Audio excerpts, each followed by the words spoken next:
तकलीफ की घड़ी में, विषम परिस्थिति में, तकलीफ की घड़ी में,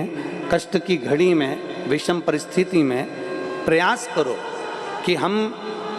शंकर और पार्वती, शिव और पार्वती को पुकारें। विषम परिस्थिति हम भगवान शंकर और पार्वती जी का स्मरण करें। विषम परिस्थिति में हम देवादिदेव महादेव और माता पार्वती का स्मरण करें। कई लोग कहते हैं कि गुरुजी हम शिव जी को जल चढ़ाते हैं और देवादिदेव महादेव को जल चढ़ाते हैं, तो क्या पार्वती जी को भी जल चढ़ाने जाना पड़ेगा? पार्वती जी को भी जल चढ़ाने के लिए जाना है। शिव महापुराण की कथा कहती है, आप अगर हृदय रखकर जड़ ध्यान देंगे, जैसे ये शिवलिंग है, ये जलाधारी है, और अगर आप हृदय रखकर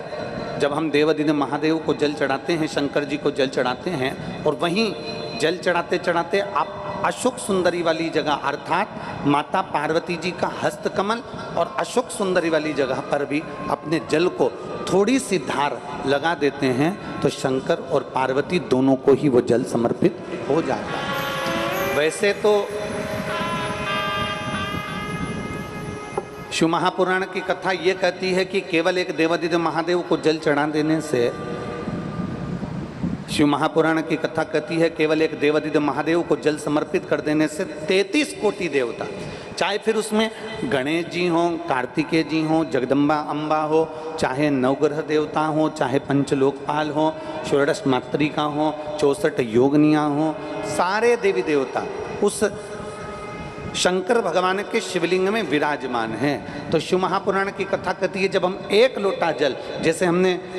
दूसरे दिन की कथा में एक बात कही थी कि अपने पितृदेव, अपने कुल देव, अपने ग्राम देव, अपने स्थान देव, अपने नगर देव, किसी भी देवता का अगर हम स्मरण कर रहे हैं और हमको नहीं मालूम कि हमारा कुल देवता कौन है, हमें नहीं मालूम हमारी कुल देवी कौन है, हमें नहीं मालूम हमारे पितृ कौन है, हमें नहीं मालूम कि हमारे स्थान देवता कौन से हैं, हमें नहीं मालूम कि हमारे खेड़े के देवता कौन से हैं, तो शिव महापुराण की कथा कहती है एक लोटा जल जब हम देवादिदेव महादेव को समर्पित करते हैं तो सारे देवताओं को वो जल प्राप्त हो जाता है और सारे देवता मिलकर हमारा कल्याण कर देते हैं। और मैंने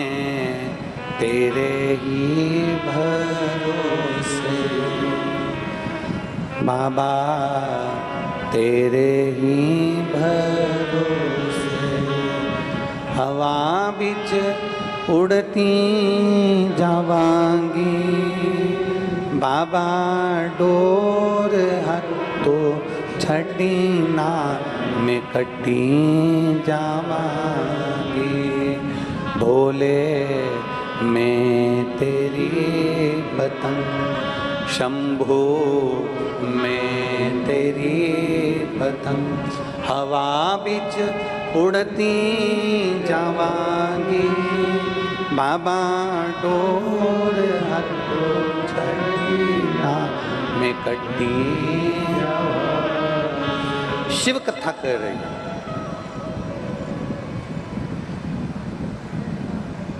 भगवान देवादिदेव महादेव का चरित्र कर रहा है।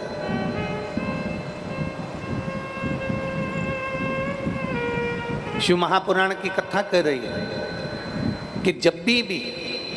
हम देवादिदेव महादेव की चौखट पर पहुँचें, जब भी हम शिव महापुराण की कथा को श्रवण करने के लिए पहुँचें, जब भी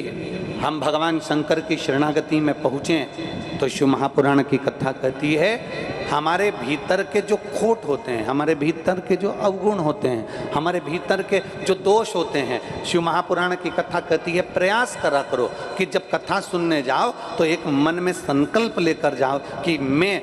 जो गलत काम करता हूँ उसमें से आज एक गलत काम शिव महापुराण की कथा में छोड़ दे रहा हूँ, उसके बाद मैं कभी नहीं करूँ।